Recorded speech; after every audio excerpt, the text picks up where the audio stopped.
বন্ধুরা, সকালে উঠে একের পর এক হাঁচিতে দিন শুরু হয়, অথবা ধূপের গন্ধে, মশলার গন্ধ বা ফুলের গন্ধে হাঁচি শুরু হয়ে যাচ্ছে। তাছাড়াও ডিম, বেগুন, চিংড়ি খেলে কি গায়ে র্যাশ বেরোতে শুরু করে? তো বন্ধুরা, আপনারা নিশ্চয়ই বুঝতে পারছেন আমি কিসের কথা বলছি। হ্যাঁ, আমি এখানে অ্যালার্জির কথা বলছি। দেখুন, আজকাল চারিদিকে যা ধুলো, দূষণ, তাই ছোট থেকে বড় কম বেশি সবাই কিন্তু অ্যালার্জিতে ভুগছি। আমাদের ইমিউনিটি কমে গেলেই কিন্তু অ্যালার্জির আক্রমণ বেড়ে যায়। আর যে কোনো মরশুমেই অ্যালার্জি হতে পারে, তাই মরশুমের পরিবর্তন সময়ে আমাদের বিশেষভাবে সতর্ক হওয়া প্রয়োজন। তাই সবার প্রথমে আপনাদের জানতে হবে অ্যালার্জি কেন হয়। তো আজকের এই ভিডিওটিতে আমি আলোচনা করব কোন কোন কারণে অ্যালার্জি হয়, অ্যালার্জি দূরে রাখার উপায় কী, এবং অ্যালার্জি দূর করার কিছু ঘরোয়া উপায় সম্পর্কে। তো সবার প্রথমে জেনে নেওয়া যাক যে কারণে অ্যালার্জি হয়। ধুলোবালি দূষণ থেকে অ্যালার্জি, মরশুম পরিবর্তনের সময় অ্যালার্জি, কড়া কোনো গন্ধে অ্যালার্জি, খাবার থেকে অ্যালার্জি, প্রসাধনী থেকে অ্যালার্জি, ফুল বা ফুলের গন্ধ থেকে অ্যালার্জি, পশু পাখির লোম থেকেও অ্যালার্জি। মোটামুটি এইসব কারণগুলি অ্যালার্জির জন্য দায়ী।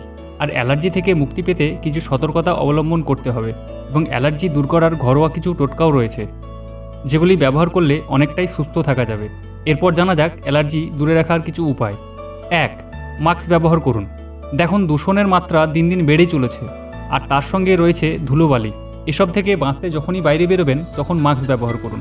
এছাড়া যখন বাড়িতে ঝাড়পোছ করবেন তখন মাস্ক ব্যবহার করুন। এতে ধুলোবালি থেকে অনেকটাই রক্ষা পাওয়া যায়, আর তাতে অ্যালার্জি ঝুঁকিও অনেকটা কমে যায়। 2. বিছানার চাদর পরিষ্কার রাখ। ভালো করে পরিষ্কার করা বিছানার চাদর ব্যবহার করতে হবে। প্রয়োজনে একদিন অন্তর বিছানার চাদর বদলান।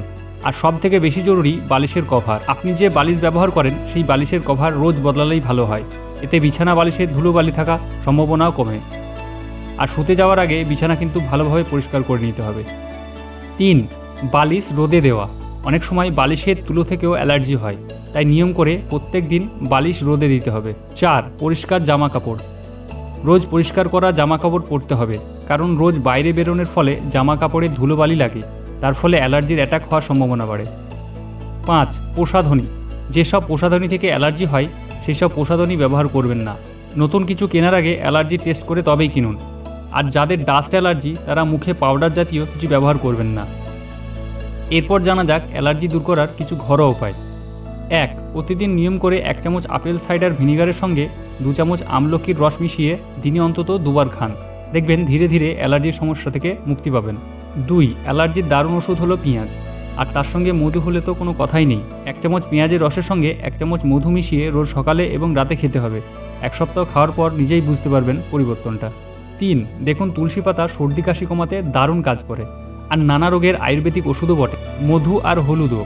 তাই 5 থেকে 6টা তুলসী পাতার রসের সঙ্গে কাঁচা হলুদ বাটা ও 1 চামচ মধু মিশিয়ে নিন। প্রতিদিন সকালে ঘুম থেকে উঠে খালি পেটে খেয়ে দেখুন, ধীরে ধীরে অ্যালার্জির সমস্যা দূরে পালাবে।